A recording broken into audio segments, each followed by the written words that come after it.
Ok, Parashat Pinchas. Alors ce shiur est offert Leilou Nishmat David ben Mesaouda, Gabi Mechabat Esther, Gabriel ben Esther, René Chai ben Mazal, Mathilda Noya bat Angel. Pour la Refoua Shilema de Aaron Amram ben Sliman, Yaakov ben Rachel, le Rav Eliaou ben Elian, Naomi Simcha bat Rachel, Zari bat Phoebe, et pour le Zivougagoun Vetor de Jenny bat Étoile Michael ben Chantal, Yehuda ben Levana, pour la Hatzlacha et la Parnassatova de Mylène Esther bat Mazal. Mylène Esther bat Mazal. Et encore une fois, pour nos Chayalim et nos Chatoufim, qu'on n'oublie pas, Bezrat Hashem. Ok, alors rapidement, on va résumer les faits, puisque Pinchas, en réalité, la vraie histoire de Pinchas, c'était la semaine dernière. Ok, puisqu'en fait là, on nous fait juste un petit sikoum, une conclusion de ce qui s'est passé, et on va lui donner une bracha pour ce qu'il a fait. Mais les actes se sont produits la semaine dernière lorsque Bilam, qui a été mandaté par Balak, va tout faire pour essayer de maudire le Ham Israël. Baruch Hashem, il échoue. Et en ultime recours, il est dégagé par Balak. Il se fait bannir. Il devait être récompensé avec des fortunes. Et au final, il lui a dit « Non, même Hachem, il t'a pas fait kavod, alors moi, je te ferai pas kavod. » Ok. Bilam, il faut comprendre que c'est un ennemi naturel du peuple. Ce n'est pas pour le pognon qu'il faisait ça. C'est-à-dire que même sans ça, s'il pouvait, il nous tuait. Déjà à l'époque de l'Égypte, Bilam est un des 3 conseillers de Paro, et c'est lui qui donne l'idée à Paro de tuer les enfants. Ok. Donc, ça va, vous inquiétez pas, ça va. Donc Bilam, il n'a pas besoin d'une rémunération. Du coup, quand il s'en va, il dit à Balak, écoute, c'est vrai que j'ai tout foiré, mais il y a un truc, ça marche à tous les coups. Tu veux faire tomber le Ham Israël, je te donne le système D. Fais-les fauter par la débauche. Elokim shel Elou, son et zima. S'il y a une avéra qu'Akadosh Baruch Hu, il a en horreur parmi toutes les avérotes de la Torah, c'est la mixité pas cachère. Enlève tes soldats, envoie des femmes, fais-les fauter, tu as gagné d'entrée. Combien il y a eu de morts? Parce que ça a marché. Il a fait un marché comme ça, Balak. Au fond, il a mis des prostituées et les Israéliens sont tombés dans le panneau. Combien de morts? 24 000 comme... Erreur que tout le monde fait, tout le monde dit 24 000. Pourquoi? Et vous avez raison, parce que c'est un passouk entier de la Torah, il y a écrit comme ça, Vayu ametim bamagefa, arbara ve'isrim alef. Et les gens morts dans l'épidémie qui a eu lieu, qu'Hachem a envoyé, 24 000. Mais personne ne lit Rashi, c'est dommage. Parce que juste avant, Rashi, il a dit que, d'abord la Torah dit, 2 minutes, la Torah dit que Hachem ordonne à Moshe de tuer les juges. Ok, et Rashi fait le commentaire. Il y en avait combien? 176 000 qui sont morts, plus 24 000. Ça vous fait 200 000. 200 000 morts, juste pour info, juste pour replacer un petit peu les choses dans leur contexte. La faute que dans l'esprit commun, c'est la plus grave de toute l'histoire du peuple juif, c'est le veau d'or. On est d'accord? Matan Torah, ce jour-là, on fait une statue, on se prosterne, etc. Là-bas, 3000 morts. Débauche, 200 000 morts. Après, on dit que c'est les rabbins, les extrémistes. Que quand les rabbins ils vont faire des shiurim sur combien il faut être makpidim, de ce qu'on regarde, de ce qu'on fait, etc. C'est de l'extrémisme. Non, simplement qu'ils ont lu l'histoire. Et on essaye de retenir les fautes de l'histoire. Ok, à ce moment-là, le Midrash raconte que c'était principalement les gens de la tribu de Shimon qui fautaient. Alors il y a une épidémie, ils commencent tous à mourir. Et ils sont allés voir le chef de tribu. Le chef de tribu lui dit, dis-moi, tu fais rien?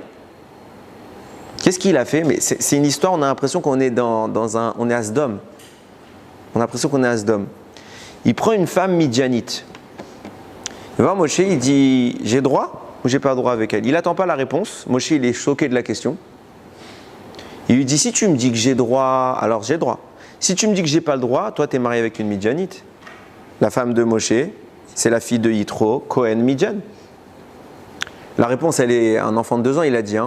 C'était avant Matan Torah, il l'a convertie, il n'y a aucun problème. Elle s'est convertie de son plein gré. Il n'y avait pas l'interdiction de toute façon avant Matan Torah. Donc une conversion, c'est tchic-tchac. En plus, c'était une sadéquette. Donc il n'y a aucun problème, pourquoi Moshe ne se marierait pas avec elle. Il lui attend même pas la réponse. Moshe, il est tellement perturbé par ce qui est en train de se passer que ce chef de tribu, pour l'instant je tais son nom, il va aller et publiquement, il va faire ce qu'il va faire. Et tout le Ham Israël regarde, pleure, parce qu'ils comprennent qu'il y a une épidémie, ils comprennent la gravité. Les autres, ils continuent à fauter. Et personne ne réagit. Même Moshe, rien. Il fait rien. Il pleure. Il prie. C'est tout. Vient Pinchas et il va faire un acte barbare. Il prend une lance et il les plante, les deux. En pleine intimité, il arrive et il les transperce. À cause de sa fin de la paracha. Il fait grâce à ça, fin de l'épidémie, tout va bien. Ok. Et notre paracha commence en disant Vaïdaber Hachem el Moshe les morts. Hachem il a parlé à Moshe en lui disant Pinchas ben Elazar ben Aharon à Cohen. Donc Pinchas, le fils de Elazar, le fils de Aaron le Cohen, et Shivet Ramati. Il a enlevé ma colère. Mais al Bene Israël, des Bene Israël, Bekano et Kinati Betocham, quand il m'a vengé. Velo Chilitet Ben Israël Bekinati. Donc ma colère, ma jalousie, n'a pas été jusqu'à détruire tout le peuple juif. Grâce à Pinchas. J'ai un stress si j'ai allumé ou si j'ai pas allumé. Ouais, j'ai allumé. C'est pas grave. Ok, qu'est-ce qu'Hachem il lui dit? La reine, c'est pourquoi tu es mort. Tu diras Ineni notenlo et beriti shalom. Voici que je lui donne mon alliance de paix. C'est quoi une alliance de paix? C'est des belles phrases, on les lit tous les ans. C'est quoi une alliance de paix? Genre on fait pas la guerre avec Hachem?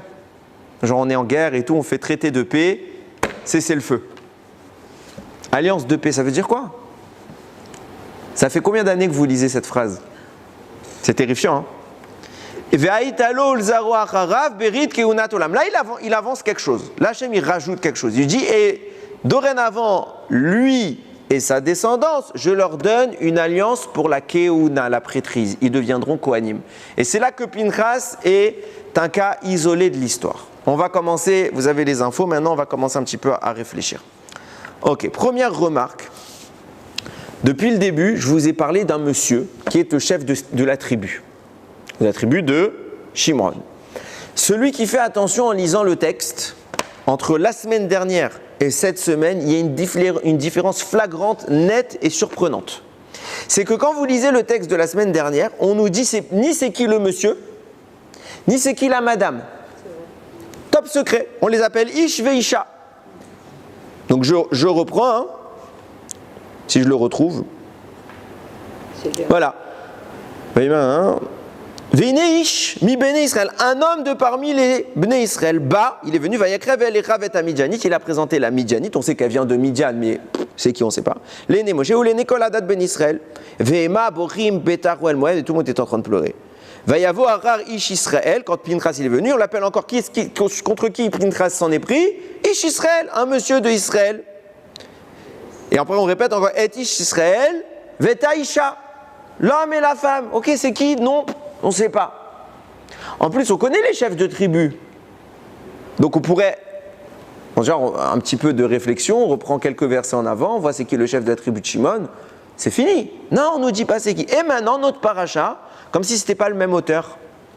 Le premier, il était un peu dans les vapes, il ne se souvenait plus des noms. Il a écrit le gars. Et lui, il a dit, non, ça y est, je me rappelle, j'ai cuvé. Qu'est-ce qu'il dit là-bas? On nous dit... Lui, il s'appelle, enfin d'abord on commence par Ve'aldevar Cosbi bat Nessi Midjan. Ah, on a un nom, elle s'appelle Cosbi. Et lui, il s'appelle Zimri ben Salou. Ah, d'un coup le nom il est revenu. Pourquoi dans la paracha d'avant, que c'est le Maaseh Mamash, c'est la vraie histoire. Là, on est venu féliciter Pinchas, récompenser Pinchas. D'ailleurs, la paracha porte son nom, très bien. Là, l'histoire où elle se passe, pas de nom. Et la Torah pèse chaque lettre. Elle ne veut pas dire c'est qui. Et subitement, il n'y a plus de problème, on peut vous dire, c'est fin du secret, c'était drôle. Le premier épisode, il est fini, on a mis le suspense et maintenant je vous dis ce qui se passe au prochain. Pourquoi Hachem, il n'a pas dit le nom? Deuxième question. Alors celle-là, elle est très connue. Je vous ai dit qu'une des récompenses de Pinchas, c'est qu'il devient Cohen. Ça veut dire qu'il n'était pas Cohen. Pourquoi il n'était pas Cohen? C'est le petit-fils d'Aaron. Alors l'histoire rapporte que quand Hachem a intronisé les Kohanim, il a intronisé Aaron et les 4 enfants de Aaron. Et donc à partir de là, ils sont Kohanim. Donc leur descendance est Cohen. Seul problème, Pinchas est déjà né. Pinchas, il était déjà né. Donc quand son père est devenu Cohen, il n'a pas pu lui transmettre son super pouvoir parce qu'il ne l'avait pas encore. Donc comment tu veux que je te transmette Cohen? Ok. C'était dur dans l'équipe de Aaron et ses 4 fils de rajouter le petit-fils. Pour vous symboliser un petit peu les choses. Pinchas, pendant 40 ans, parce qu'on en a la fin, Moshe il va s'en aller. Donc on est bientôt à l'entrée d'Eretz Israël. Ça fait 40 ans que son papy, il est Kohen Gadol. Que ses oncles, son oncle, parce que il y en a 2 qui sont morts, et son père sont Kohanim Gdolim.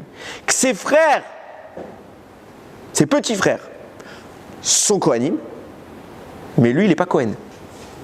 Vous imaginez le délire? L'aîné de la famille, le premier petit-fils d'Aaron, de côté. Tout le monde est Kohanim, toi t'es pas Kohen.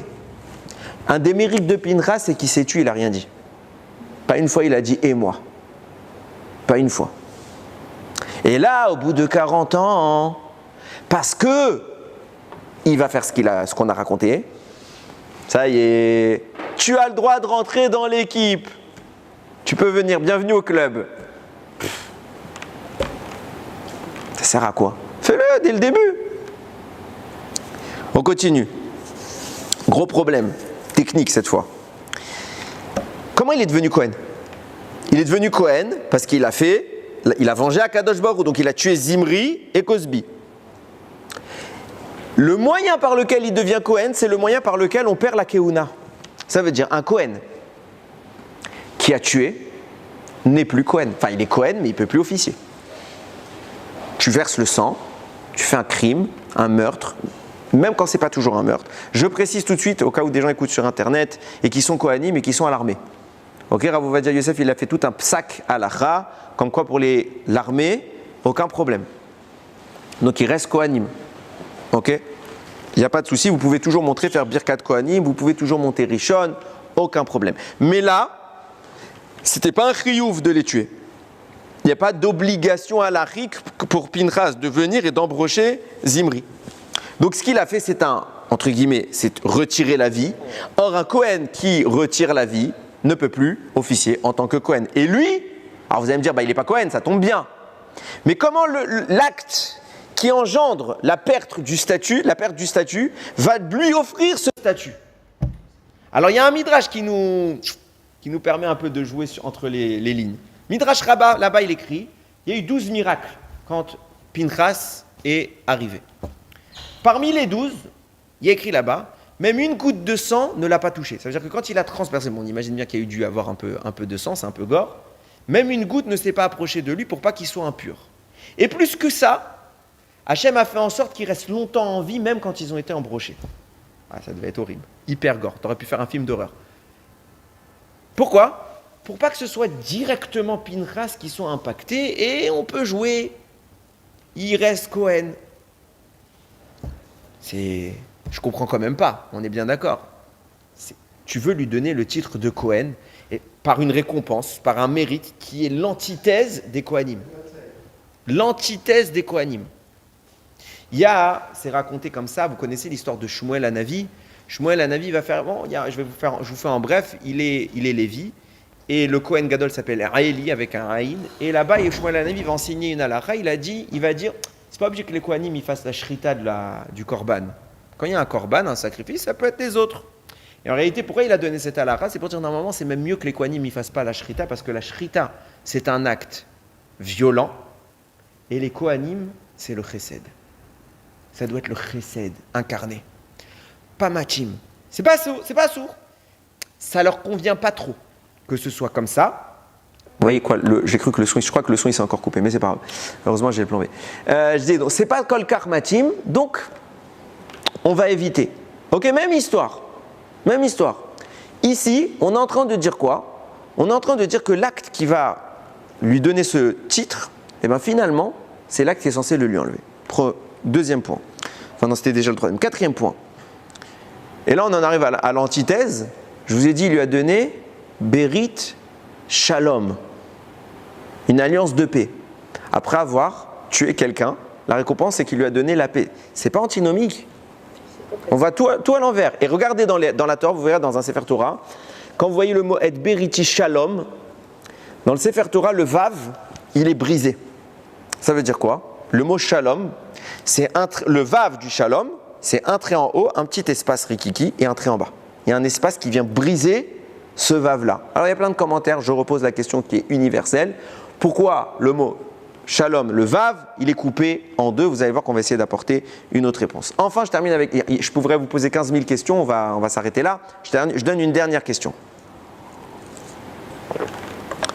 Targum Yonatan ben Uziel. Targum Yonatan ben Uziel, c'est un traducteur de la Torah, mais un traducteur un peu midrashique. Ça veut dire qu'il ne fait pas que traduire mot à mot, il contextualise. Et il dit, c'est quoi cette alliance? Entre guillemets, une des choses qu'a bénéficié Pinchas au travers de cette alliance, c'est quoi? Je vous le lis en français. Moi, Hachem, je décrète sur lui une existence parfaite, je le ferai devenir un ange vivant, et il vivra à jamais pour annoncer la rédemption à la fin des jours. Ramim nous dit, Pinchas, il n'est autre que Eliyahu Hanavi, l'homme qui est monté vivant dans le ciel pour devenir un malach, le malach Abrit, c'est qui? C'est Pinchas. Quand est-ce qu'il est devenu ce fameux Eliyahu? Maintenant. Ok. Alors, vous m'expliquez le rapport entre l'acte de Pinchas et sa récompense qui devienne Cohen. Ok. Il était exclu, on le remet un peu à sa place. Qui devienne un malach éternel, dont le rôle est d'annoncer la Géoula à la fin des temps. Quel est le rapport? C'est pas le premier monsieur, enfin du moins c'est pas le dernier qui a voulu agir pour la gloire d'Hachem. Ils sont tous devenus des anges. Qu'est-ce qui se passe ici? Pourquoi Davka, ce qui est en train de se passer, va métamorphoser Pinchas, va le transformer en Eliyahu Hanavi? Donc on va continuer à l'appeler Pinchas pendant un moment et plus tard on l'appellera Eliyahu. Il y a une raison à ça. Mais on va le métamorphoser et d'un coup ça y est. Et attention, ton rôle, c'est toi qui annonces Mashiach. Mashiach il viendra, mais la veille il y a Eliyahu qui vient. Il vient Eliyahu, il nous dit, ça y est, Igi Azman, demain il arrive. C'est bien, on sera prévenu au moins. Ok, on sera en condition. D'ailleurs, c'est écrit dans Masechet, non, c'est pas Sanhedrin. C'est dans, si je me trompe pas, Iruvin. Dans Masechet Iruvin, là-bas ils disent que il peut pas venir Mashiach, il peut pas venir un Shabbat. Parce qu'il faut que la veille Eliyahu Hanavi il vienne. Et s'il vient la veille, nous on est en train de préparer Shabbat et on va nous annoncer que Mashiach il arrive, on va mal s'occuper de Shabbat. Alors pour pas faire honte à Shabbat, Eliyahu vient pas nous déranger un vendredi. Donc il vient pas Shabbat le Mashiach, sachez, il vient pas Shabbat, la Gemara a dit. Désolé, si vous, à chaque fois vous vous attendez vendredi, peut-être c'est demain, vous savez que c'est pas demain. Ok, même Motzei Shabbat, parce qu'il faut qu'il puisse venir la veille Eliyahu et bon, ok, je vais pas vous faire. Il y a des dates comme ça que. S'il y en a un qui s'annonce par lui-même, on sait que c'est un faux messiah. Non, parce qu'il y a plein de nuances. Mais quoi qu'il arrive, Eliyahu doit venir à un moment ou une autre d'une certaine manière. Encore une fois, je mets quand même un bémol sur toutes les prophéties du Mashiach. Je précise, personne ne les comprend. Ok, quand je dis personne, je parle de moi en tête de liste. Hein. Personne ne les comprend. Ok, elles se contredisent, etc. C'est des choses très compliquées. Et le Yenouka, il a dit c'est le secret des secrets. Donc arrêtez de faire des rejbonotes, arrêtez d'expliquer les prophéties. C'est le secret des secrets. Ok, donc si le Yenouka il dit le secret des secrets, alors nous petits qu'on est, que ça sert à rien de tout. En tout cas, on sait qu'Eliyahu va venir nous expliquer la Torah, etc. Ça va se produire. Ok, donc vous avez compris la petite intro avec plein de questions. Maintenant, on va commencer les réponses. Je reviens sur ma première question pour lui donner une réponse. Comment se fait-il que les noms soient occultés dans la paracha de Balak la semaine dernière et que dans notre paracha, on nous les révèle? Vient un commentateur qui s'appelle le Harvey Nachal. Il explique comme ça. Vous savez que quand quelqu'un s'en va, quand il est niftar, en fait, il faut comprendre c'est quoi l'essence d'un nom. On oublie c'est quoi l'essence d'un nom. Quand quelqu'un est niftar, il y a un malach qui vient récupérer sa neshama dans la tombe. Une fois qu'il a sorti la neshama, première chose que le malach fait, il lui pose une question. Une question qui est anodine, qui paraît très simple, mais elle est terrifiante. Comment tu t'appelles? Comment tu t'appelles? Ouais. Comment tu t'appelles? Et nous disent, Chachamim, s'il a fauté, il ne sait plus. Il ne sait plus. Alors le malach le malmène. Il le traite mal, très mal. Pourquoi on ne sait plus? D'ailleurs, entre guillemets, c'est tellement important de se rappeler de son nom après 120 ans.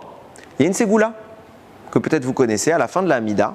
À la fin de la Hamida, il faut dire un pasouk dont la première lettre du verset et la dernière lettre du verset, c'est la première lettre de mon nom et la dernière lettre de mon nom. Donc si vous avez 4 noms, bonne chance, vous les apprendrez par cœur. Mais si c'est simple, vous prenez la première. Il y a des dans les sidurim à la fin, dans les sidurim, dans certains sidurim, il y a plein de psukim avec tous les noms. Si ton nom c'est un tel, et ben voilà ton verset. Bon après vous pouvez en trouver un autre, il n'y a pas obligation de prendre cela, mais on nous donne quelques psukim. C'est une grande ségoula, ça nous permet de se rappeler. Pourquoi la neshama l'oublie? Quand la neshama s'en va, elle n'est plus inscrite dans la temporalité. Elle n'est plus faite de matière. Le temps dépend de la matière. Donc il n'y a plus de matière, elle n'est plus dans le temps. Donc elle sait tout le passé, tout le présent, tout le futur. Il n'y a plus de temps. Elle se rappelle tout ce qu'elle a fait. Et dans le détail. Le nom, elle ne s'en rappelle pas. Elle se rappelle même quand elle était bébé. Tout elle a. Il n'y a plus le corps qui vient brider sa capacité. Son nom, elle ne s'en rappelle pas le mot qu'elle a dû le plus entendre dans sa vie. Elle ne s'en rappelle pas. Pourquoi? Parce qu'il faut se rappeler c'est quoi le nom. Chachamim nous révèle. Le nom, c'est l'essence d'un individu. Le nom précède l'individu.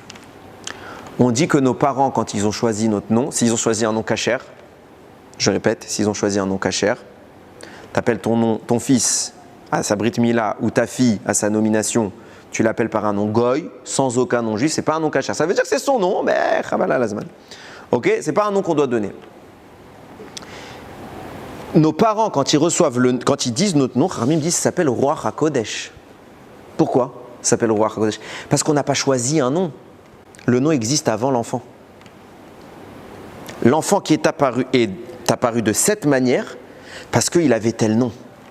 Le nom, c'est quoi? Le nom, c'est comme tout mot de la Torah, tout mot qu'on prononcerait, c'est un alliage de lettres. Et les lettres sont les pierres fondatrices qu'Akadosh Baruch Hu a utilisées pour créer le monde. Rappelez-vous que la Torah décrit la création du monde par la parole. Hachem parle. Quand on parle, on utilise des mots qui sont composés de lettres. Pourquoi? Parce qu'avant de créer le monde, Akadosh Baruch Hu a créé les 22 lettres de la Torah. Ces 22 lettres de la Torah sont, au sens propre du terme, des sources d'énergie qui, lorsque je les combine entre elles, créent quelque chose qui se manifeste dans notre réalité. C'est pour ça qu'un des rôles d'Adam Arishon a été de nommer tous les animaux, de trouver leur essence profonde. Le nom, c'est entre guillemets l'âme. Maintenant, le nom peut évoluer. Parce que si je pars de ce principe, moi je m'appelle Yehuda Moshe. Ok? Prenons Yehuda. Tous les Yehuda, puisqu'on a les mêmes lettres, on a les mêmes sources d'énergie, devrions être identiques. Et c'est pas vrai, pareil pour toutes les Sarah, pour toutes les Rivka, etc., etc. On voit bien que l'être humain, ils sont très ressemblants, mais ils ne se ressemblent pas. Ok? Donc on est tous différents. Comment ça se fait que mon nom, qui est à la base de mon existence, qui est l'âme qui projette ma présence dans ce monde, si je pars de ce principe, tous les Yehuda devraient être identiques? Eh bien non, parce qu'il y a Yehuda et il y a Yehuda. Je m'explique. Il y a une infinité de combinaisons de Yehuda. Je vous ai déjà expliqué ici, pour ceux qui viennent régulièrement au Shiurim, qu'il y a la notion, on oppose régulièrement la notion de la lettre simple et de la lettre pleine, ce qu'on appelle en hébreu le malé. Qu'est-ce que c'est que le malé? J'aime bien donner ce machal. Imaginez une lettre de la Torah comme une mezouza qui est enroulée sur elle-même. Vous voyez la mezouza, vous voyez quoi? Juste les 3 lettres au-dessus. Mais en réalité, il y a tout un texte. Pareil, c'est faire Torah, même machal. En réalité, il y a énormément de texte à l'intérieur, mais il est enroulé. Quand vous prononcez une lettre en hébreu, la lettre n'est pas qu'une lettre, elle est un mot. Aleph. Donc il y a le Aleph. Mais vous entendez derrière Lef. Donc il y a un Lamed et il y a un Fait. Bet, Gimel, il y a plein de lettres. C'est ce qu'on appelle la lettre, ce que j'appelle la lettre déroulée, ce qu'on appelle la lettre pleine. Donc il y a la lettre simple et il y a la lettre déroulée. Vous pouvez après encore dérouler le déroulé. Et dérouler le déroulé du déroulé à l'infini, vous avez une infinité de lettres.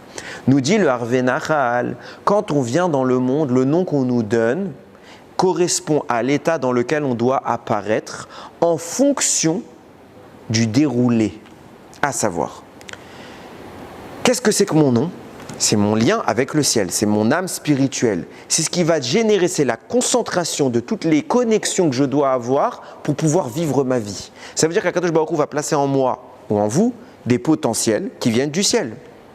Votre nom va être une sorte d'antenne, de réceptacle à potentiel. Maintenant, quand vous faites Torah ou Mitzvot, votre potentiel il augmente. Donc vous remplissez votre nom. De sorte que le Yud, au lieu d'être une seule lettre, peut devenir 3 lettres. Yud, Vav, Dalet. Etc. sur le reste de votre nom. Et vous pouvez encore remplir, puis remplir, puis remplir. Faisant qu'il y ait une infinité de ramifications dans les sources qui viennent nourrir votre nom. C'est pour ça que tous les Yehuda s'appellent Yehuda, mais ne se ressemblent pas. Le nom que nos parents nous donnent à la naissance correspond à l'état dans lequel, à la configuration dans laquelle on doit intervenir pour un rôle donné. Alors quand on a un prénom français, un prénom hébraïque... Bonne chance. C'est mon cas, je m'appelle Suzy Batsheva. Non, votre nom c'est celui qu'on... Le nom français, c'est malheureux, c'est bien souvent ce qui s'est passé moi-même, j'ai un nom Rol que j'aime bien éviter de prononcer. J'ai un nom Rol, etc. Malheureusement, parce qu'il fallait les papiers, il fallait. Ok, à émettre, le nom, il faut que ce soit... L'idéal, c'est un nom juif. Ok, c'est malheureux parce que... Pour les brachot, on donne le nom. Oui, mais c'est moins bien que d'avoir un nom purement juif. Purement de la Torah. On donne des noms, Papa Shoot, ça, c'est Papa Shoot. C'est Papa Shoot du tout ce que vous dites. Chez les Chabad, ils disent non. C'est d'ailleurs, moi je suis pas Chabad, je suis pas là pour rentrer dans les marloktol, je dis juste c'est Papa Shoot. Il y a des avis, il y a des qui disent qu'on donne le nom commun, le nom qu'on vous appelle régulièrement. C'est Papa Shoot. On m'a dit qu'il fallait donner les deux. Ok, c'est en attendant, Rav Ovadia il dit qu'on donne le nom de mémoire, Rav Ovadia il dit qu'on donne le nom commun, mais après il y a des avis, c'est pas mon sujet. Et j'essaye d'expliquer juste cette idée, de dire que en fonction de l'évolution d'une personne, son nom change et il s'accroît. Ou, chazvé shalom, il se restreint. Pourquoi ? Parce que si je ne fais pas grandir, si je ne nourris pas mon nom pour qu'il continue à être abreuvé de cette sève spirituelle, il en est privé et cette énergie-là va nourrir le mal. Et forcément, un arbre ou une entité vivante qui ne reçoit pas de source de vie, fane. Elle dépérit. Au point où, poussé à l'extrême, le nom disparaît. C'est pour ça que Shlomo Amelech il écrit dans Michelet, Zerer tzadik livracha, le souvenir d'un tzadik, c'est pour la bracha. Veshem rechaim yirkav, et le nom des rechaim tombe en pourriture. Il pourrit. Ça veut dire quoi, il pourrit ? C'est-à-dire que quand on devient tellement rachat qu'on n'a plus aucune connexion avec le ciel, alors ça s'appelle la mort. Notre nom disparaît totalement. Pourquoi ? Parce qu'il n'a plus de source vitale. Vient nous dire le Harvé Nahal sur cette base, on va comprendre ce qui est en train de se passer, pourquoi les noms étaient enlevés. Il est des fautes dont il existe une kapara. Hachem donne des punitions dans ce monde qu'on perçoit comme étant des sources de rigueur, de méchanceté, de cruauté. Mais l'objectif de ces punitions, c'est quoi ? C'est de faire un tikkun et de reconnecter les canaux. Quelqu'un qui vit dans ce monde-là une sanction, même si c'est la peine de mort, chas v'shalom, pour une faute qu'il a commise, peine de mort de la Torah, je parle pas de chaise électrique et compagnie, peine de mort de la Torah, ça permet de reconnecter la neshama. À l'image d'un nerf qui a été déconnecté, que le chirurgien vient replacer pour le faire, il est obligé d'ouvrir le corps, d'inciser, de faire saigner, etc. Ça fait mal, mais l'objectif c'est de reconnecter. Nous dit le Harvé Nahal, dans le cas de Pinchas, il se passe quelque chose, on est dans une situation vraiment, vraiment particulière. Pourquoi ? Parce que la sanction pour ce qu'est en train de faire Zimri avec Cosby, elle est spéciale. D'habitude, pour un acte de débauche, la sanction c'est la mort. À condition, il y a énormément de conditions qui fait que c'est quasiment jamais applicable. Il faut 2 témoins, cachers. Déjà, kasher, aujourd'hui qui est kasher. 2 témoins kshérim, qui ont vu la scène, qui t'ont averti, qui t'ont menacé de te dénoncer au Beddin et qui t'ont averti que la peine c'était la mort. Suite à quoi ils vont témoigner. Il va y avoir toute une enquête, une quantité folle de questions qui vont leur être posées. À la moindre contradiction, on annule tout. Et quand le Beddin a statué que tout était vraiment indiscutable, on peut en arriver à prononcer une peine de mort. C'est compliqué. Baruch Hashem, sinon on tuerait des gens pour rien. Dans le cas de Pinchas, qu'est-ce qu'il y a eu? Il y a eu un procès? Il n'y a pas eu de procès. Il y a eu des témoins, bon tout le monde était témoin. Il n'y a pas eu de procès.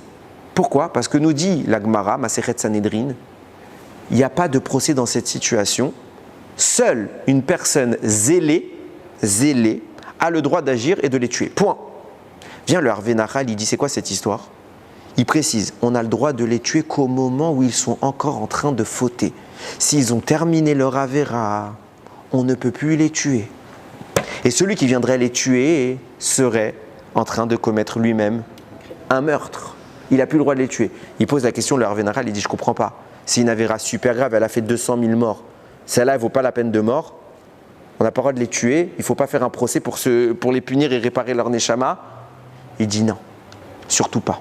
Parce que la avéra qu'ils ont fait, elle est tellement grave qu'il n'existe pas en ce monde de tikkun. Il n'existe pas en ce monde de tikkun. Vient Pinchas, au moment où ils sont encore en train de faire l'avéra n'est pas terminée. Qu'est-ce qu'il fait? Il les transperce. C'est le seul moment où il pouvait agir. Pourquoi il fait ça? Qu'est-ce qui se passe? Je vous disais, on nous l'appelle le monsieur Ish, on appelle la madame Isha. Pourquoi on les appelle Ish et Isha? Parce que la avéra qu'ils sont en train de faire, elle est tellement grave qu'elle a détruit toutes les sources qui nourrissaient leur nom. C'est pas qu'on cache leur nom, c'est qu'ils n'ont plus de nom. C'est valable aussi pour les goïms, alors du coup, c'est faute qui pardon. Je sais pas. Ils ont forcément un shoresh comme ça, mais ils ont que cette mitzvot. Donc le lien, il n'est pas le même. Ok? Ils sont arrivés, oui, a priori oui, puisqu'on voit que Cosby et Goya. En attendant, ils sont arrivés à un niveau de gravité qu'ils ont perdu toute essence céleste. Donc la Torah, c'est pas qu'elle veut pas dire les noms, c'est qu'il n'y a plus rien à dire. Vient Pinchas et il intervient avant que l'acte aille jusqu'à son terme. Et il les reconnecte un peu par cette souffrance qu'il va leur proposer. Et vous allez voir que c'est bien proposer le mot. Je vais expliquer pourquoi par la suite. Il va les reconnecter à un niveau qui est tellement grand que non seulement que leur nom revient, on nous dit elle s'appelle Cosby, il s'appelle Zimri, et à nouveau on l'appelle Nassi, un prince, chef de tribu. Les Nessiim, c'était les gens importants. Avant on l'appelait Ish, un homme parmi les Bnei Israël, un lambda. Maintenant il est redevenu Nassi juste parce que Pinchas est intervenu et qu'il a remis les canaux. Et pourquoi je vous ai introduit par cette question et par cette réponse? Parce qu'on va voir que c'est ça tout le processus de modification, de transformation que va vivre Pinchas. Il va vivre une évolution dont j'ai parlé tout à l'heure en citant le Targum Yonatan, qui fait que lui, il est devenu un malach. Alors regardez, on va introduire les choses. Encore une fois, comme très souvent, les traductions qu'il y a dans les Bibles, elles occultent énormément d'informations. Le Zohar, il va analyser. La reine est morte. Hachem, il parle à Moshe, il lui dit, du coup, tu diras, je vais traduire comme c'est dans les traductions, et après vous allez voir que c'est pas la bonne traduction. Ineni noten lo et beriti Shem, voici que je lui donne mon alliance de paix. Donc Hachem parle à Moshe, il lui dit, tu lui diras de ma part que je lui donne mon alliance de paix. C'est faux, c'est pas ce qui est écrit. Parce que s'il avait voulu, Hachem voulait dire ça, il n'aurait pas dit la reine est morte. Ineni notenlo. La reine est morte, ça veut dire, c'est pourquoi tu diras 2 points, voici que je lui donne mon alliance de paix. C'est qui je lui donne? C'est pas sûr que c'est Hachem. Qui donne l'alliance de paix à Pinchas? Si c'était Hachem, dit le Zohar, c'est pas mes mots, c'est les mots textuels du Zohar. Si c'était Hachem, il aurait dû être écrit « Tu lui diras que je lui donne mon alliance de paix ». Là, il y a écrit « Tu diras, je lui donne mon alliance de paix ». Donc ça veut dire qu'Hachem est en train de dire à Moshe « Tu dois répéter cette phrase devant Pinchas et tu dois dire « moi Moshe, Ineni me voici, je lui donne mon alliance de paix ». Et bien le Zohar, il explique ce qui est en train de se passer. Normalement, le nom Pinchas, ça s'écrit P, Nun, Samerchet. Et là, il y a un Yud en trop. Nous dit le Zohar, Akadosh Baruch Hu, il a donné un Yud à Pinchas. Pourquoi il a donné un Yud à Pinchas? C'est quoi ce Yud? Réponse. Le Zohar explique, il y a deux catégories de lettres, les petites lettres et les grandes lettres. Les grandes lettres font référence au monde futur. Les petites lettres font référence à notre dimension. Nous dit le Zohar, on a rajouté une petite lettre à Pinchas, un petit Yud. Et c'est ça l'alliance de paix éternelle qu'Akadosh Baruch Hu lui a donnée. On comprend toujours pas c'est quoi. Un petit Yud, c'est une alliance de paix, qu'est-ce que ça signifie? Je raconte d'abord la suite de l'histoire que le Zohar rapporte.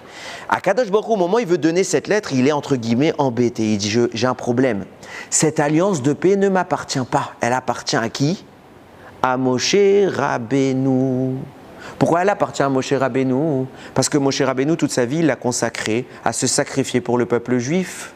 C'est pas le premier Pinchas qui était prêt à disparaître pour le peuple juif. Le premier, c'était qui? Moshe.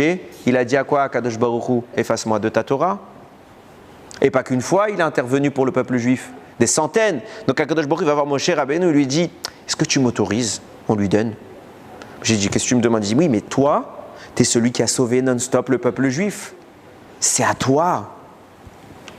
Moshe, il dit, Belev Shalem, je lui donne. Belev Shalem, avec un cœur complet, retenez bien les mots, avec un cœur complet.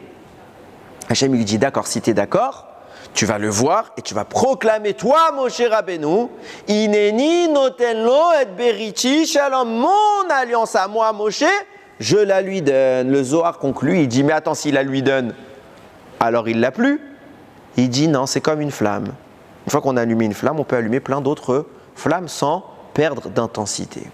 Ok, je comprends pas. Pourquoi Moshe ne lui donnerait pas s'il perd rien? Pour Hachem, il faut qu'il lui demande. Si tu perds rien. Il y a une Gemara qui dit, ça s'appelle Zenene, Veze Lonene. Ok. Celui-là, il profite et c'est le propriétaire de quelque chose, il n'en profite pas. Et il ne veut pas donner. C'est-à-dire que si maintenant, exemple, tu as quelque chose, tu t'en sers pas. Il ne te profite pas. Si tu me le passes, moi je peux en profiter et tu ne vas rien perdre. C'est pas Zenene, Zenene, Vezelo Chaser. Celui-là, il profite et moi, je ne perds rien. Si je ne te le prête pas, ça s'appelle Arezo Midat Zdom. C'est une attitude de Sdom. C'est vraiment des radins pourris. Alors Moshe, qu'est-ce qu'il a? Il n'a rien à perdre. Pourquoi il ne lui donne pas? Il ne lui donnerait pas. Non, Moshe, il faut que je te demande l'autorisation. Tu lui donnes le Yud. Si tu ne veux pas, je ne lui donne pas. Et si tu lui donnes Beriti Shalom. Ok, c'est quoi l'histoire? Viens nous dire, déjà on comprend première chose. Le grand Yud et le petit Yud font référence à Moshe, qui lui, c'est la source. La Torah le décrit comme ça, le Zohar, pardon, décrit que Moshe, il est dans une situation d'élan, de propagation de son essence en direction de Pinchas, qui obtient une restriction de l'essence de Moshe Rabbeinu. Il y a le grand Yud et il y a le petit Yud, le monde du futur et le petit Yud, le monde ici. Qu'est-ce que c'est ce grand Yud et ce petit Yud? Le Zohar lui-même, même paracha, quelques pages plus loin, il explique le Yud, le petit Yud qu'a obtenu Pinchas et le grand Yud qu'il y avait. C'est quoi le grand Yud? C'est la première lettre du Yud Ke Vav Ke qu'Avraham a obtenu lorsqu'il a passé l'alliance avec Hachem, et il correspond aux 10 doigts de la main. Je dis les mots, après j'explique. Il correspond aux 10 doigts de la main. Pourquoi 10 doigts? Yud, valeur numérique 10. Le petit Yud, c'est les 10 doigts des pieds. Et d'où il vient? Du mot Amonai. Je ne prononce pas le vrai nom, Ado. La dernière lettre, c'est un Yud. Donc vous avez le premier Yud du Yud Ke Vav Ke, c'est le grand Yud. Et le dernier Yud de Adnout, Amonai, c'est le petit Yud. Et celui-là, il correspond aux 10 doigts de la main. Celui-là, il correspond aux 10 orteils. Ici se concentre toute l'idée qu'on va essayer d'évoquer. Regardez, on sait que il y a une sorte de disposition descendante qu'on est en train de mettre en place ici. Pourquoi on parle du grand Yud, symbolisé par les mains, et du petit Yud, symbolisé par les pieds? La main, dans sa gestuelle, elle a la capacité d'atteindre le plus haut niveau du corps. Ça veut dire qu'elle n'est pas plus haute que la tête, mais si je veux, je peux lever ma main et je dépasse ma tête. Donc en clair, le plus haut sommet qu'un être humain puisse atteindre, c'est par sa main qu'il peut l'atteindre. À l'inverse, la plus basse extrémité du corps humain, ce sont bien les pieds. Donc on a l'impression qu'il y a un transfert qui est en train de se faire entre le sommet et le bas du corps. Ce qui est ici représenté par le nom d'Hachem, Yud Ke Vav Ke, qui commence par un Yud, la première lettre, qui est l'initiatrice, et Adnout, Amonai, le dernier Yud, qui elle est quelque part, dans les notions kabbalistiques, elle est celle qui reçoit. Ok? Regardez maintenant, on va analyser les choses plus en profondeur. Maintenant que vous avez ça à l'esprit, on va pouvoir commencer à rentrer dans le vif du sujet. Il est écrit comme ça. Je remonte sur les psukim d'un paracha de la semaine dernière. Veine ish mi bnei Israël ba. Voici qu'un homme parmi les Hébreux vient. Il a amené devant ses frères cette Midjanit, il est né Moshe, devant Moshe, aux yeux de Moshe, aux yeux de tous. Ils étaient tous en train de pleurer à l'entrée de la tente d'assignation. Vayar Pinchas ben Elazar ben Aaron Cohen, est venu Pinchas, il a vu. Vayakom mitoch haeda, vayikar romar beyado. Il s'est levé et il a pris un romar, un javelot, une lance. Rashi dit, c'est quoi cette histoire? Il a vu. Qu'est-ce qu'il a vu, Pinchas? Vayar Pinchas. Il a vu. S'il a vu, c'est que les autres n'ont pas vu. Si on dit lui, il a vu, les autres n'ont pas vu. Pourtant, le passouk d'avant, il nous dit Léaïné Moshe aux yeux de Moshe ou l'Aïné Kol Adad Ben Israël et aux yeux de toute l'assemblée. Qu'est-ce qu'il a vu, Pinchas, que les autres n'ont pas vu? Nous dit Rashi, il cite le Midrash Tanchuma, il dit ils ont tous oublié la halacha dans cette situation. Tout le monde a oublié la halacha. Et les mains, le Rashi, il dit l'homme, Moshe Rabbeinu, qui a su affronter les 600 000 béné Israël au moment du veau d'or, qui a su défier toute la population à lui tout seul, devant cette histoire-là, il a eu les mains qui lui sont tombées, elles étaient faibles. Il n'a plus eu de force. Il ne se rappelait plus de la halacha. Vient Pinchas et il lui dit la halacha, c'est qu'une personne zélée a le droit de leur ôter la vie. Moshe lui dit, ok, celui qui a reçu le message, c'est lui qui doit l'appliquer. Quel message? Quel message? Tu as reçu un texto? Quel message? C'est le mot. Plutôt c'est écrit Igeret, la lettre. Quel message tu as reçu? Deuxième chose, Rashi dit, il a vu, ça veut dire quoi? Il s'est souvenu de la halacha. Alors il n'aurait pas dû écrire la Torah, Hachem il n'aurait pas écrit dans la Torah, il a vu. Il aurait dû dire, il s'est souvenu. Pourquoi tu me dis, il a vu? Il a compris. Alors il a compris, il aurait dit comprendre, mais pas voir. C'est pas le bon verbe, erreur. Hachem il met pas des mots symboliques. Symbolique, c'est quand je vais vous dire à émettre. Quand on veut dire, ouais, vous savez, c'est symbolique, c'est qu'on n'a pas la réponse. Ok? Quand vous posez la question à un rave, ouais, mais vous savez, il y a écrit tel mot. Oui, mais tu sais, ma fille, c'est symbolique. Si c'est symbolique, c'est pas Hachem. Il n'y a pas de symbole. Ok? La Torah, elle est émette, elle n'est pas symbolique, c'est pas une métaphore. On continue.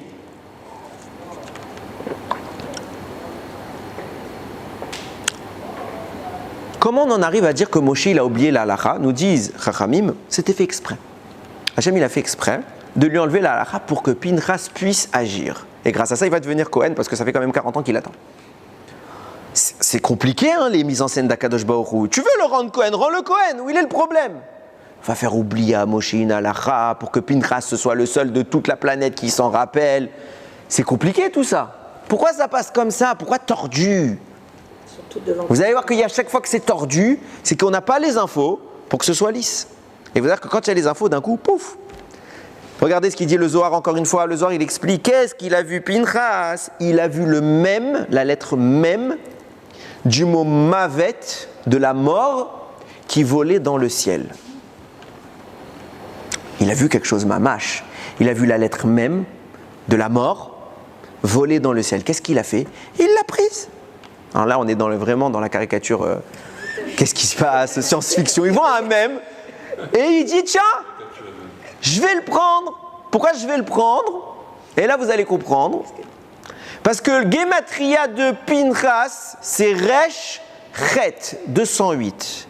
Il a pris le même et ça a fait Resh même Chet 248. Gematria du mot Romar, une lance. D'un coup, Pinchas, il a une lance dans la main. Qu'est-ce que c'est que cette lance? C'est le même de l'ange de la mort qu'il est venu défausser et s'en servir. Viens nous dire le Matok Mideva. C'est quoi cette histoire du même de l'ange de la mort? Et il l'a pris. Pourquoi c'est le même qu'il a vu? Il y avait le Vav et le Tav. Pourquoi la première lettre qu'il prend, c'est le même? Alors parce que c'est la première, c'est sympa? Non. Parce que dans le nom du Satan, le vrai nom, pas Satan, je vais l'épeler, vous n'essayez pas de le prononcer, vous ne le prononcez pas tout court. Ok? Le vrai nom du Satan, c'est Samer, puis Mem, puis Aleph, puis Lamed. Ok? Samer, puis Mem, puis Aleph, puis Lamed. Le même du mot mort, Mavet, vient du même du nom du Satan. Et Pinchas est venu, il a privé le Satan de la source du mal qui lui permettait de s'en prendre au peuple juif. Si vous allez sur ce kivun-là, c'est-à-dire que du nom Samer, puis Mem, puis Aleph, puis Lamed, vous enlevez le même. Il reste quoi? Samer, puis Aleph, puis Lamed. Alpisod, dans la Kabbalah, ce nom-là correspond à quoi? Aux deux noms que je vous ai cités tout à l'heure. Je vais citer Amonai, Yudke Vavke, et Amonai. Ok? Hier, quand vous faites une bracha, chaque fois que vous prononcez le nom d'Hachem, normalement, c'est Alpi, dans le sens simple, c'est pas problématique si vous ne le faites pas, mais c'est très important de le faire. Il faut toujours que vous le voyez composé de deux noms.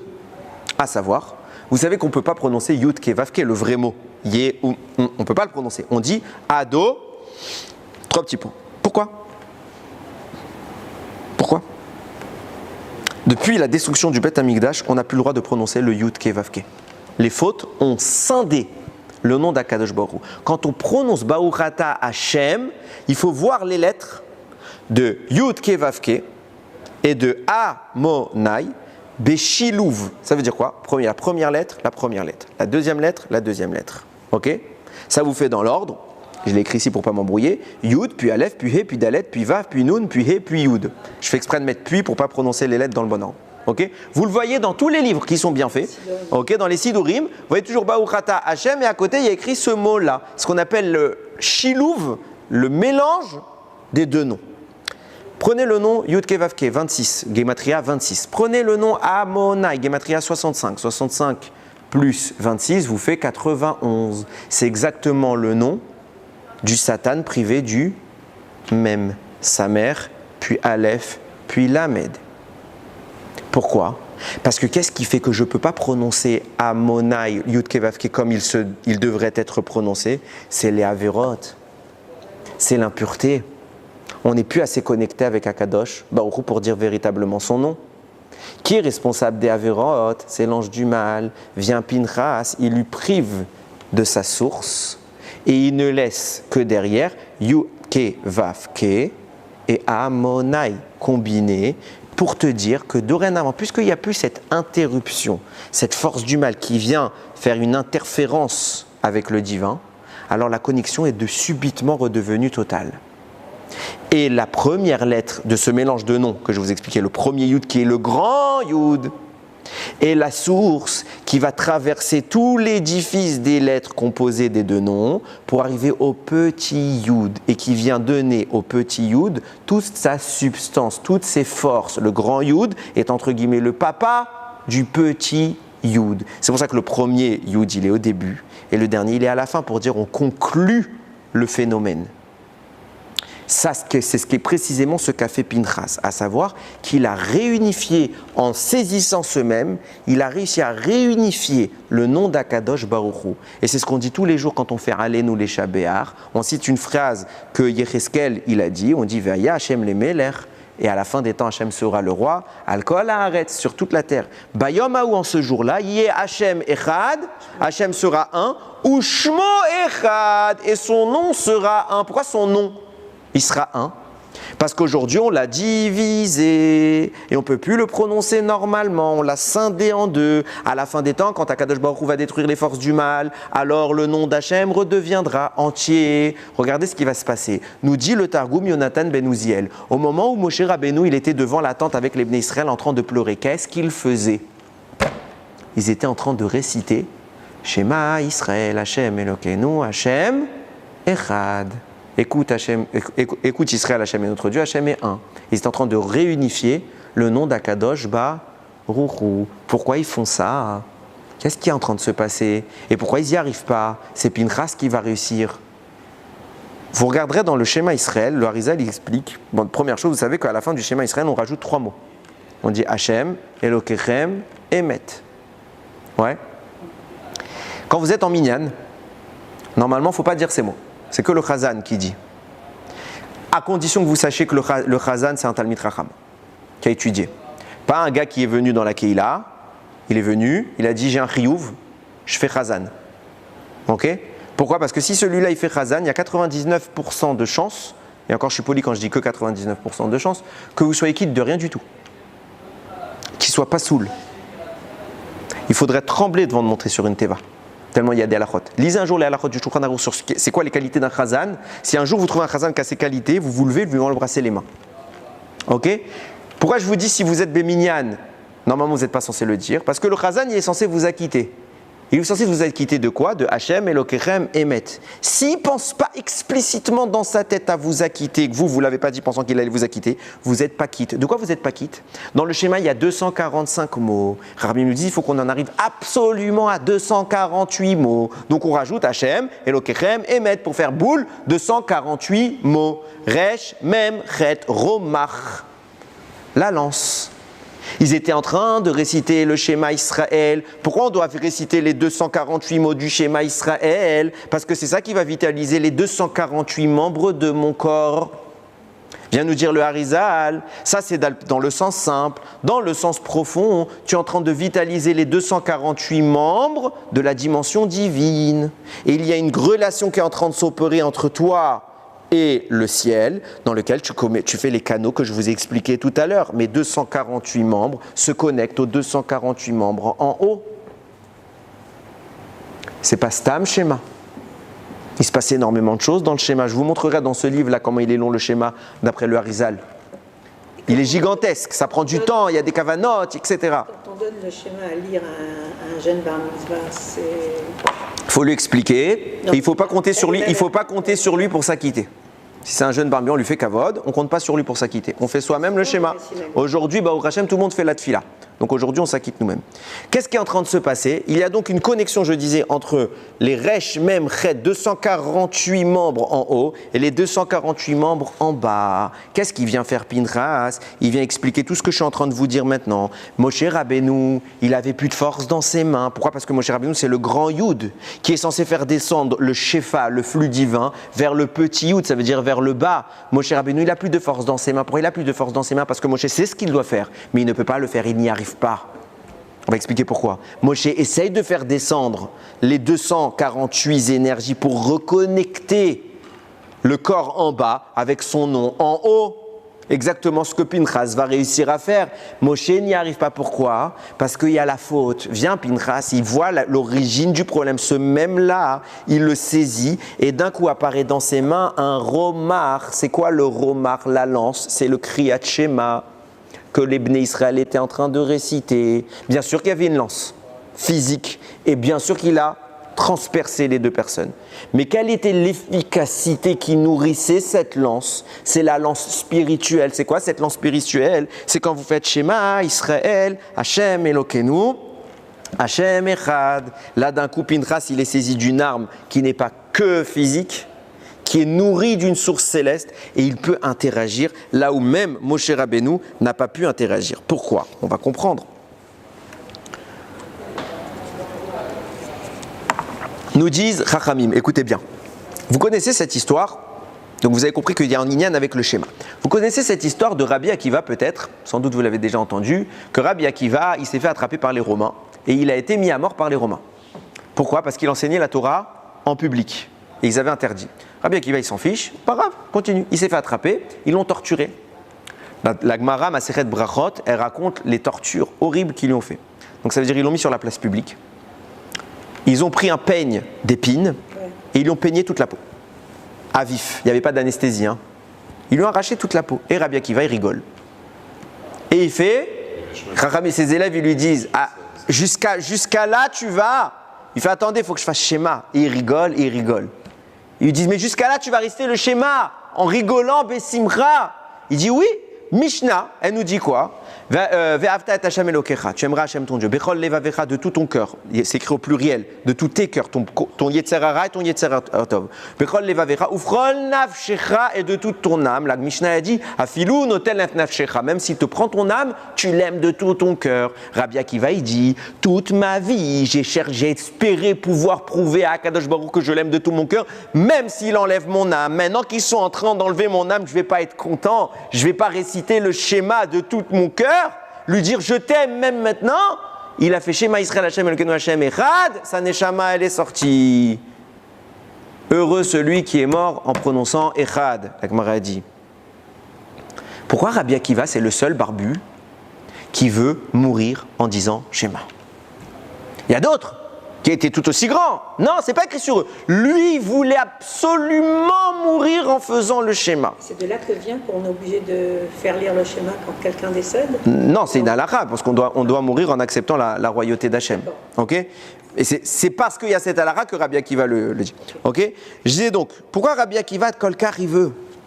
Alors je me suis dit peut-être comment? Pour finaliser cette échouva, parce qu'il avait fauté avant. Ah, vas-y. Donc ça répare les... Quand il a fauté? Ah, quand il était jeune? Oui, avant. Ah, j'ai cru que tu allais dire quelque chose. Non, t'es passé à ça, dommage. T'es passé à ça, écoutez bien. Écoutez bien. C'est moi qui dis ça, c'est pas écrit. Mais je me suis dit comme ça. C'est bien. Il y a un prix de Tzadik, il écrit comme ça, le prix de Tzadik. Il vient, il dit quand Pinchas il est rentré dans la tente, avec tout ce qu'il a fait, il a réussi à reconnecter la Neshama de Zimri et de Cosbi. Il a entré en eux un élan de tchouva. Le Midrash là-bas, il dit, dans les miracles que je vous ai racontés, il y a eu plusieurs miracles, il y a eu 12. Parmi les 12, il y a écrit qu'ils ont continué à rester l'un sur l'autre, même quand Pinchas il est rentré pour les tuer, humainement. Ok, même tu as de la ta'ava, même tu as de la folie de Yetzerara. Ok, tu vois quelqu'un qui vient te tuer, bon, t'arrêtes ta bêtise et t'essayes de te défendre. Non, ils n'ont pas bougé, ils sont restés immobiles. Et là-bas, il y a écrit, plus que ça, il y a un malach qui est descendu qui les a empêchés de crier. Bah, ça fait mal. Normalement, déjà, ils ont dû avoir peur, ils auraient dû crier. Qu'est-ce que tu fais? Non, non, non, non, non. Ils n'ont rien dit, ils sont restés. Le malach les a empêchés de parler et il les a tués. Pourquoi Hachem il a fait ça? Parce que dehors, il y a plein d'autres qui veulent fauter. Et s'ils entendent que Pinchas il est en train de tuer leur chef, qu'est-ce qu'ils vont faire? Ils vont rentrer, ils vont l'en empêcher. Pour pas qu'on l'en empêche, ils ont fait ça. Vient nous dire le prix de Tzadik. Attention, le malach n'est pas venu pour les empêcher de se séparer. Parce qu'il voulait, je précise, le malach n'est pas venu pour les empêcher de se défendre. Le malach n'est pas venu pour les forcer à se taire. Non. Le malach est venu pour leur permettre de faire tout ça. Parce qu'au moment où Pinchas est rentré, ils ont fait tchouva. Et ils ont accepté sur eux de mourir, et ils ne se sont pas plaints. Mais, naturellement, quelqu'un qui se prend un couteau, il bouge. Naturellement, quelqu'un qui se prend un couteau, il crie. C'est humain. C'est pour ça que le malach est venu. Pour leur permettre de ni crier, parce que si on entend ce qui se passe, même s'ils ont fait tchouva, les autres ils ne vont pas accepter, et de ne pas bouger. Pour que la kapara se fasse parfaitement. De là, on apprend que Zimri, il a été mékabel sa mort. Il a accepté volontairement de mourir. Plus tard, nous dit le Ramamipano, Zimri va se réincarner chez un certain Rabbi Akiva. Comment il est mort Zimri? Par le Kohar du Shema Israël que Pinchas lui a rendu quand il a pris le Romar, les 248 lettres du Shema Israël qu'il a permis de reconnecter à son corps. Maintenant, personne n'est témoin de ce que je viens de vous dire. Personne n'a vu Zimri dire oui, je suis Mékabel, c'est dans sa tête, il ne peut même pas parler. Vient plus tard, Zimri revient, il a une reminiscence du passé, toute sa vie, il dit Ribono Shel Olam, je veux mourir en disant Shema Israël dans les mêmes souffrances que j'ai connues. Pour montrer au monde que Pinchas il m'a pas tué contre mon gré, mais qu'il m'a tué avec ma volonté. Seulement le malach est venu nous aider à supporter ça. C'est pour ça que je vais mourir Bessimcha quand je serai Rabbi Akiva en disant Shema Israël, Hashem Elokeinu, Hashem Echad. Pourquoi avec le Echad? Parce que vient Pinchas, il est en train de réunifier le nom d'Akadosh Baruch Hu Yud Kevavke avec Adnout. Et vient Zimri, il témoigne de ça dans la bouche de Rabbi Akiva. C'est pour ça que moi, Zimri, je suis mort et que vous pouvez encore m'appeler Zimri. Parce que Pinchas m'a redonné mon nom et m'a permis de faire tchouva. Et la Cosby, alors? Et Cosby, alors Cosby, c'était le Gilgoul de la femme de Rabbi Akiva, de la deuxième femme. Il a une première femme, Rachel, puis après il est la femme de Tournus Rufus, c'était elle. Ok, mais bon, c'est pas mon sujet. Maintenant qu'on a dit ça, on va commencer à pouvoir répondre à toutes les dernières question, je vous ai dit tout à l'heure, comment ça se fait que Pinchas, il n'a pas eu le droit d'être Cohen depuis le début? Je vous ai également posé la question, comment ça se fait que le Vav, il est coupé en deux? Et je ne sais plus s'il n'y avait pas d'autres questions, ça me reviendra en parlant. Regardez ce qui est en train de se produire. En tuant, ça lui a permis de redevenir Cohen aussi. Ça va la note. Il y a écrit comme ça. Qu'est-ce qu'il est en train de faire? Le problème qu'il y a depuis le début, c'est qu'on voit que Moshe n'arrive plus à faire descendre, il y a quelque chose qui bloque. C'est ça qui va permettre à Pinchas de devenir Cohen. C'est ce qui va lui enlever l'élément bloquant. Quel est l'élément bloquant? Première chose, il y a écrit comme ça. Quand Moshe Rabbeinu, Akadosh Baruch Hu vient le voir pour lui dire va libérer les Bnei Israël. Moshe il dit quoi? Non, trouve un autre. Pourquoi? Je bégaye, je ne suis pas convenable. Trouve quelqu'un d'autre. C'est écrit comme ça dans la Torah. Vayichar af Hashem be Moshe. Hashem s'est énervé contre Moshe. Vayomer, il lui dit, Allo Aaron achicha Lévi, n'est-ce pas que Aaron, ton frère, Yadati, qui d'Aber, Yedaberou, bon, tu te plains que tu ne sais pas parler?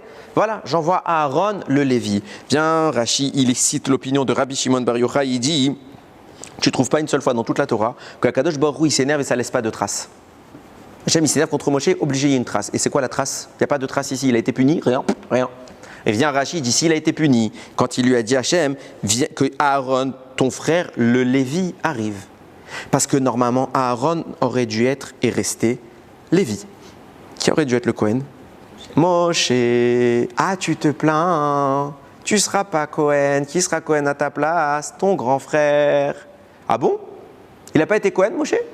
Pourtant, quand on a inauguré le Mishkan, qui a officié en tant que Kohen Gadol? Moshe. Alors tu me dis il n'est pas Kohen, et d'un autre côté tu me dis il est Kohen. Viens, le Sfat Emet il répond. Pourquoi c'est écrit que Moshe il était Kohen et que Moshe il n'était pas Kohen? Réponse, Moshe Rabbeinu il était Kohen, on ne peut pas lui enlever ce statut, il était Kohen, même Hachem ne lui a pas enlevé. Seulement Moshe était le Kohen Gadol du peuple avant la faute du veau d'or. Un Kohen Gadol d'un peuple comparable à des anges. Mais comme nous on a fauté, que lui il n'a pas fauté, et alors nous on est redevenus des humains, tandis que lui il est resté un malach. Il n'arrivait plus à faire descendre cette énergie tout en bas. Alors Akadosh Baruch Hu a nommé un autre Kohen pour recevoir à sa place cette énergie. Entre guillemets, un Kohen restreint, sans vouloir restreindre, Chas v'Shalom, Aaron. Aaron va poursuivre l'effort de Moshe. Donc il va faire descendre cette chose-là. C'est pour ça que pour nommer Aaron, Moshe n'a pas besoin d'être nommé. Il n'a pas eu d'intronisation, Moshe. Dès le début, il vient, il est Kohen. Par contre, pour Aaron, il faut une intronisation. Akrev elecha et Aaron achicha. Approche Aaron, ton frère, de toi. Pourquoi tu l'approches de toi?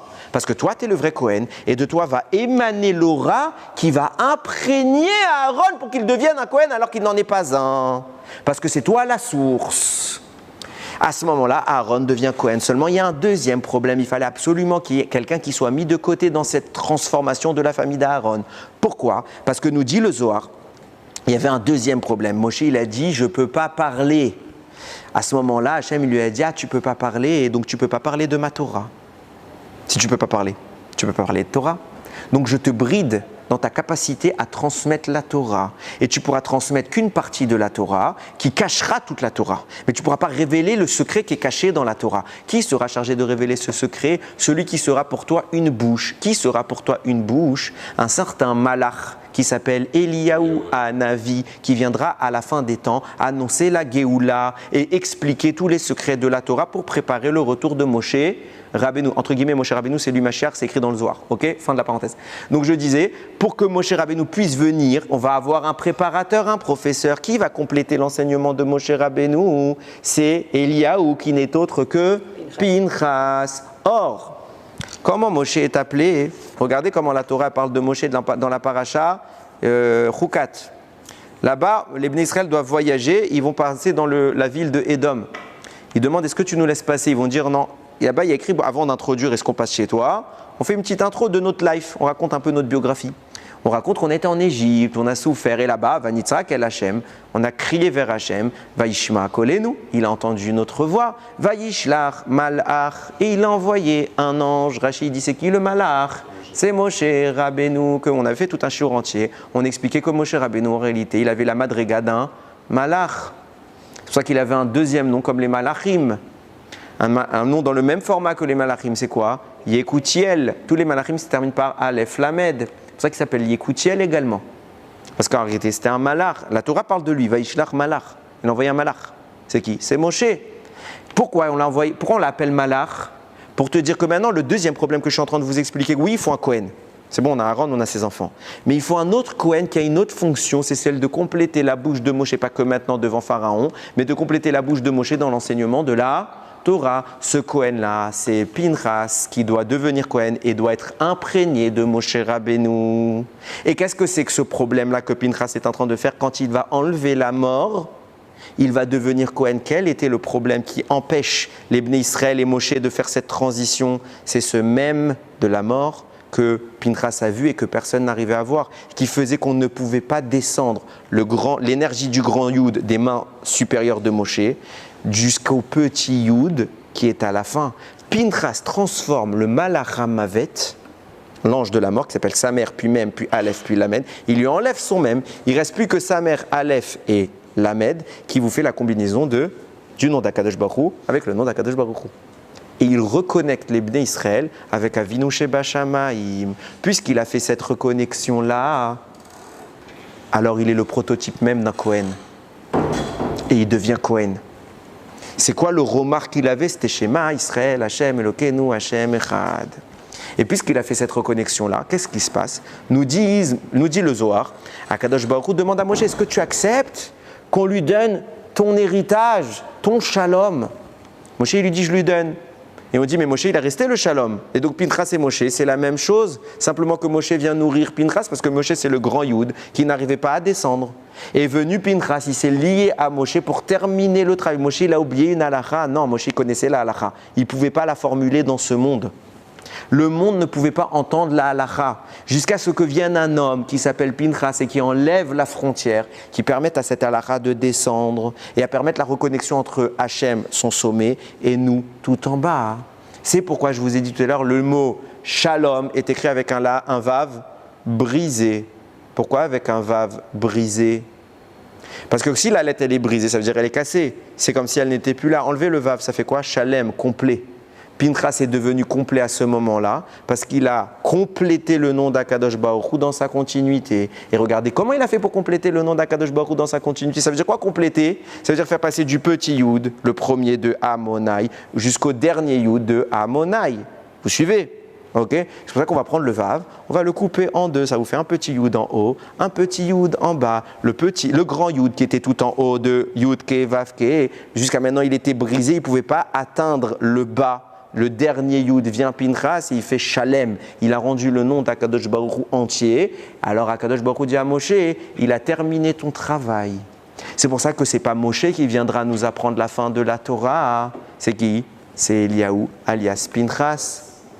C'est lui qui vient compléter le travail de Moshe Rabbeinu. Et là, le Shefaï revient. Et là, on est reconnecté à Akadosh Baruch Hu.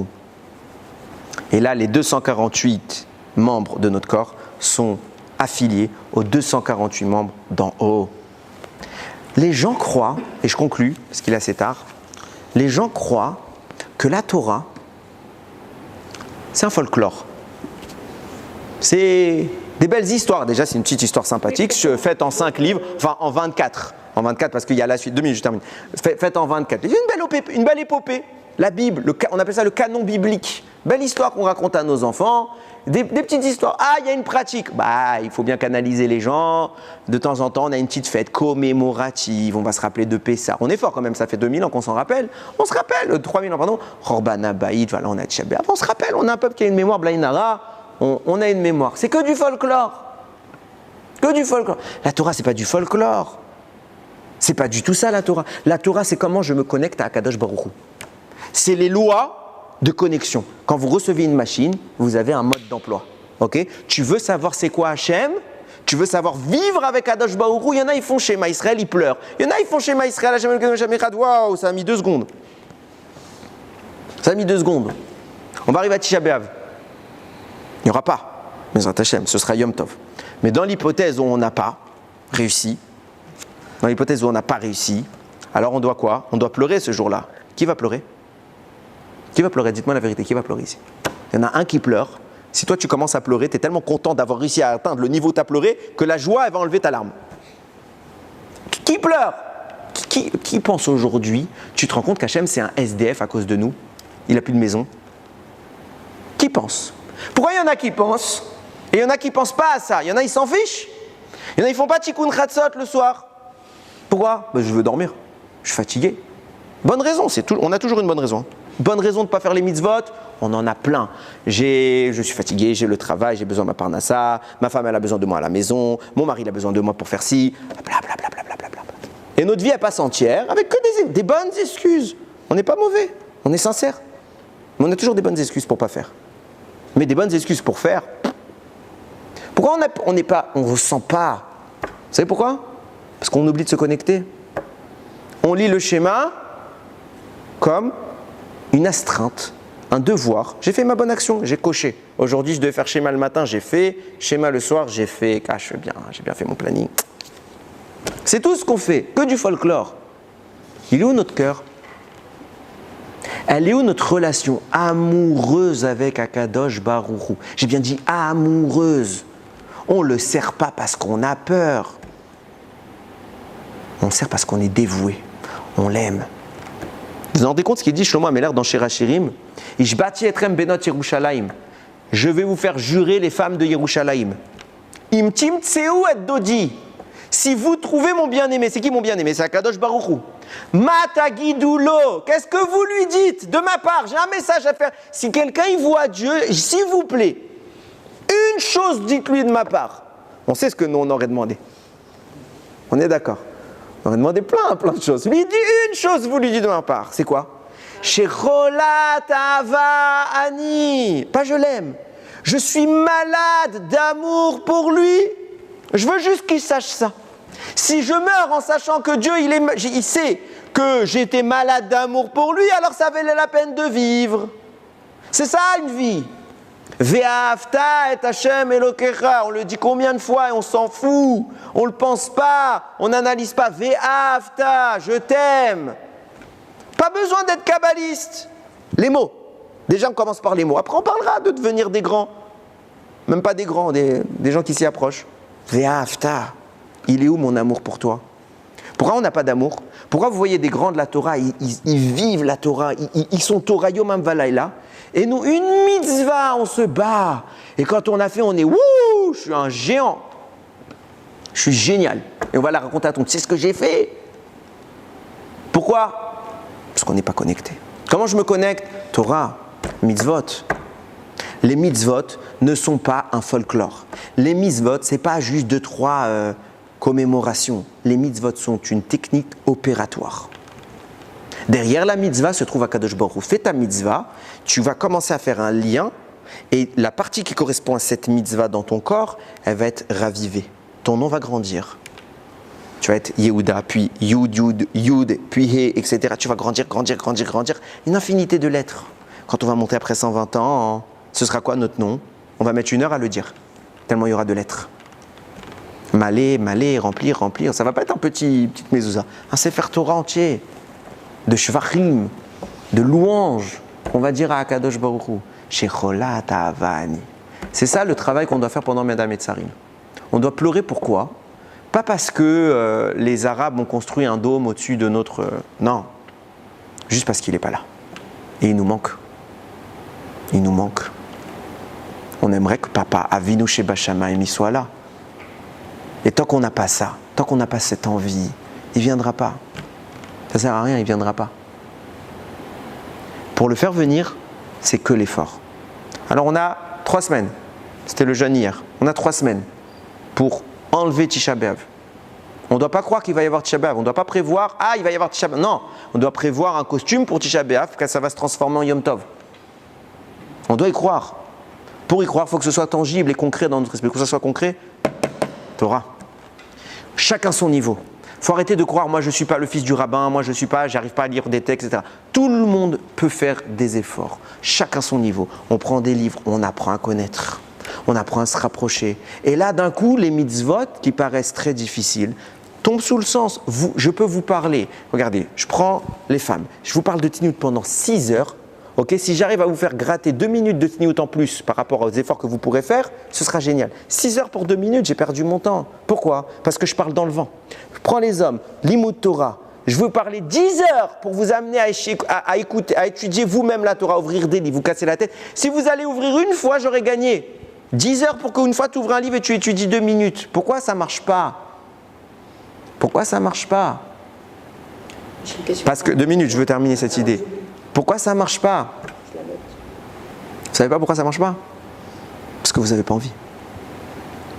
Si vous savez c'est quoi Hachem, j'ai bien dit quoi? Parce que ce n'est pas que quelqu'un, c'est beaucoup plus grand. Ça tombe sous le sens.